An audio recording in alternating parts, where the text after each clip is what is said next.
or for being able to play. Not going to be able to be...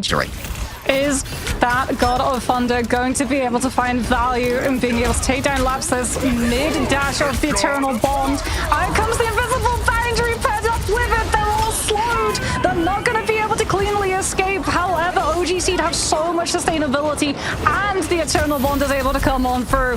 After that one, boxing themselves into one position is going to really feed into the Storm Ultimate, and that's already the Soul Bond Force, which means that KQ with the Kraken Impact is going to find so much more value. Okay, Heaven's ready to fall down, strings in multiple players with those ribbons. KQ just feels it around his waist, tugging and tugging. Gainer isolated. Isidore gets that one done with a spear of Icors from above. Boohoo finds himself isolated. Isidore's going to be keen on the chase down, joined by the Thor. Asgard's might is levied. Look at how they want to try and make this one happen. They need a TP. These puts are just waiting. They knew that it was going to be a TP play, and Angela's already playing forward up to try and find the right position on the strange. And they found it. They boop a Boohoo back into spawn, which means that no strange teleport can come on through. And OG Seed have to just throw for it. There's a Karmatic Revival coming through from Monk. Closer and Damon both brought back into the fray as Gainer stays safe inside of the regeneration domain. Frozen up on the point, only a sliver of overtime left remaining here in favor of OG Seed. They don't have any healing to try and play with. It's just a Boohoo and Cave cover to try and exploit here if you are an Angela. Black's just going to be rotating around this central spiral, looking to try and find an isolated incident. Gainer already harassed here by the Angela. You better believe an Assassin's Charge going to be coming from behind as well. Forces of disengage from the Venom, but still Damon's able to put down so much damage from elsewhere. Frost Mountain shows himself here on the Jeff. God of Thunder in towards the back two. Isidore on that Angela, and that's going to be first cap going to the side of FUT Esports, who have so many ultimates available. They can just manage to take the hit on the chin with the Dance of the Butterflies and then set up the second stage of the fight afterwards. Blackstone opts to disengage here. Damon has inadvertently become the frontline attempt to try and shut. Gets taken down, and it is going to be a full takedown rather than the self-res, but FUT Esports are still holding on to this point. They're stalling it out. They use the fate of both worlds. Feast of the Abyss and Death of the Butterfly should finally be able to allow OG Seed the picks to find the flip, but it came at the cost of the entire ultimate bank, and like you said, Born Again echoes in the distance, and FUT Esports are back in full. Yeah, no OGs. Esports are barreling towards a point flip.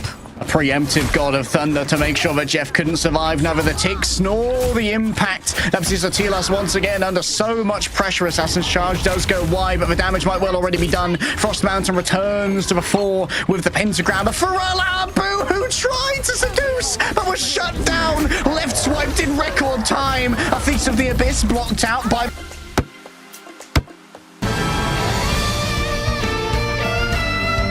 Okay, Cosmic Yarn Amplifier now given over. It's over on the high ground, so it's going to be very difficult to try and deal with. Maybe a mid-air here onto Frost Mountain. No, instead settles for KQ43. Khonshu crushed under masses of metal, and Znost in the back has got access. Giving it a go. Do they manage to find a pick? I mean, at the most, it might be able to bait out the Psionic Seduction coming on through from the Boohoo, but nah. The ammo was really far up in case the Venom wanted to try and get past, and you could just look for a Carbon Crush. Why waste an ultimate when you could waste a cooldown instead? Okay, Isidore's already made a move here onto the Hulk, which presumably means that after Dane... Tainted early connection, Tainted Voltage, also not going to be able to find the hits that it was looking for, and out goes the Venom. Feast of the Abyss means that you don't have to worry about the Bionic Hook until you try and get out. Now you have to worry about trying to get out, as that CCJ, but so many of them were looking at the Venom, Harry, that Monk got a free run of just rampaging into the back line, and Blackstone somehow, against all odds, survived the focus fire as well. Making space happens in many ways, Mox. Sometimes it's all about the attention.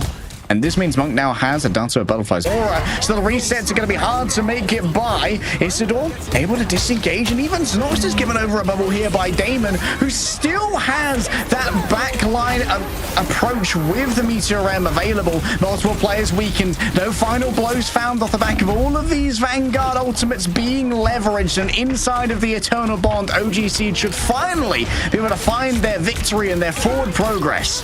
Finally, but that is the crucial part of that sentence. They've lost so much time. You touching not really on the cards, but the squishy players that do it are going to be punished for such audacity. Damon tries to turn it around by himself. herself and shuts down KQ. Frost Mountain's already committed via Mega Hurricane, so this is going to be basically wasted as the cart has been given over, but did need it to get back to a point in time. Yeah, Blackstar was setting up the Strange Portal, which is why OG Seed went for that commitment. They wanted to win that fight out immediately, because if they... Luna and OG Seed, they smartly disengaged away from that one. They've managed it perfectly, and now there's nothing to deal with the Strangling Prism that Gainer's got available, nor can they really deal with the Kraken impact. This could be curtains for the defense. Yeah, KQ's getting full pocketed as well, with the Guardian Shield coming out from that Invis. Horn of Proteus is going to be up and available, potentially put directly into the center of that invisible boundary, or to put a stop to this Winter Soldier before the resets can to come. You've got to be able to pass the check that is the spawn hold. Okay, definitely seems like the closest spawn hold we saw from teams like Envy is out of vogue at the moment. I think that one's been solved, so instead holding down main in the roadway seems to be the tactic du jour at the moment. Demon's already 50% that first Kraken impact. OG Seed had to have so many players stacked up to eat so much damage from the Tainted Voltage. This Winter Soldier is going to have ultimate before OG Seed even get Cosmic Yawn amplified to stop it. Judgment ready to go, and there's going to be plenty to sustain it as the eternal bond is shared between everybody here. Both Name and FUT are going to be able to get rid of that one, and Monk is overwhelmed by KQ once again, finding these picks when it matters the most. A big impact from the Kraken, but it seems like the healing is going to be more than enough to try and get this one done. The Carling Aura is taken away. No resets are on the horizon. Isidore tries to sustain all, but Lapsis Otilas brings up the shields and shuts FUT Esports out. FUT just waiting though.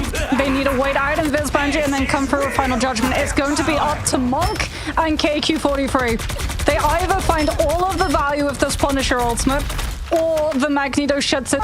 Shuts immediately. OG Seeds 2 players in one fell swoop. And that was also both of the strategist ultimates now for OG Seed. If they take yet another fight, which of course they're going to have time for, they're going to be doing it with lacking sustainability. It's going to be all off the back of Frost Mountain building up that last 20%. Yeah, I mean, if you try and recontest, you might be able to, like you said, burn out the God of Mischief, but you also risk allowing FUT Esports access to that final judgment. Frost Mountain has to go over to the Jeff to give everyone the speed bubbles. We can hear Znost go for that early copy of God of Mischief to make sure that he gets the perfect target of acquirement. It's the Cloak and Dagger, so that the Eternal Bond can take away all of the space in choke for OG Seed's back. From OG Seed's side, the longer as well the FUT Esports wait, the higher the likelihood is that they have to walk directly into both duelist ultimates on the objective itself. Monk going to be relying on the tracking here. Multiple players could be controlled here by Isidore. They're going to have to move into the unknown. There's a turret set up from so far away. And in the corner, there's no stun to be delivered. Well, a dodge from Frost Mountain to make sure the Carbon Crush could not find their internals. There's going to be a shutdown there onto a Boohoo at least. But Frost Mountain's delivering the damage, moving over into the storage area. They're going to be waiting there for a while. Much Jeff here, given the symbolic. To look for the one-shot Meteor M. Okay, Omega Hurricane wrapping around the back to begin with. Here's Nost, raises up the Eternal Bond. Frost Mountain stays within it, feeling brave for now. Dunked upon by Blacks, getting 2, both for duelists. Slain by the hand of Magneto. The Master of Magnetism takes 2 away, but still Abu, who believes that it's winnable, uses the Sonic Seduction here, but I don't think it's grabbed anything off the back of it. So it's just a massive disengage here from OG Seed, having to give away so much space, waiting for their doors to rejoin them. Monk has to be careful when it comes to these disengagements. Is getting very aggressive here, but it's been backed up by Damon. Did they just manage to dodge Gainer's ultimate using the Phoenix Force? That's ridiculous! Damon just hangs out above them, T-posing to assert dominance before Name takes them out in their own right. OG Seed have now used all of their sustainability tools, so surviving Isidore's onslaught is going to be all the more dangerous. Extra health given over, but still carved through by KQ. And the Kraken impact's good to go if only he's brave enough to use it with FUT Esports giving up all of his space. Maybe it's not going to be necessary. Yeah, they can't commit in this side look down to the butterflies until Isidore is there with that Venom's additional damage to find the slam. There's a very slim opportunity. They have to go now. Monk tries to find the pick. Name is able to burn off Eternal Bond in the meantime, however, and down Dance of the Butterflies finds nothing except a 2-forward position. Monk gets felled by the Winter Soldier. Damon just freely slicing away with the Adamantium Claws. Labs so far away for the moment. Can they get back inside the Eternal Bond? Just about skates in, but Isidor's there with... Round KQ43, the Force Physics knockback at least means that OG Seed don't get another reset attachment of the Kraken Impact, but it is going to be a rough task to turn this one around. You really have to have a huge impact of Eye of Agamotto, but the second that Blackstar looks for it, KQ43 is going to be looking to cancel it, so too is a Boohoo. Frost Mountain ready to go with the Omega Hurricane. KQ fallen down early. FUT need to not overinvest in a fight that maybe they have already got an advantage in. Frost Mountain dragged down towards Terra Firma by the Sonic Seduction, and now FUT Esports have a chance to control these high grounds. Boohoo does have that Sonic Seduction. FUT Esports are going to be kicking things off with the Feast of the Abyss. Gets everybody low enough. And Frost Mountain is going to fall. Nami not wanting to part with that Eternal Bond. Holding on to it to try to deal with either the Kraken Impact or the Eye of Agamotto. Out comes the Kraken Impact, potentially. But it's not going to be enough. The Eye of Agamotto is finally there because the Cloak Ultimate was absent. And that's the turnaround that FUT Esports were looking for.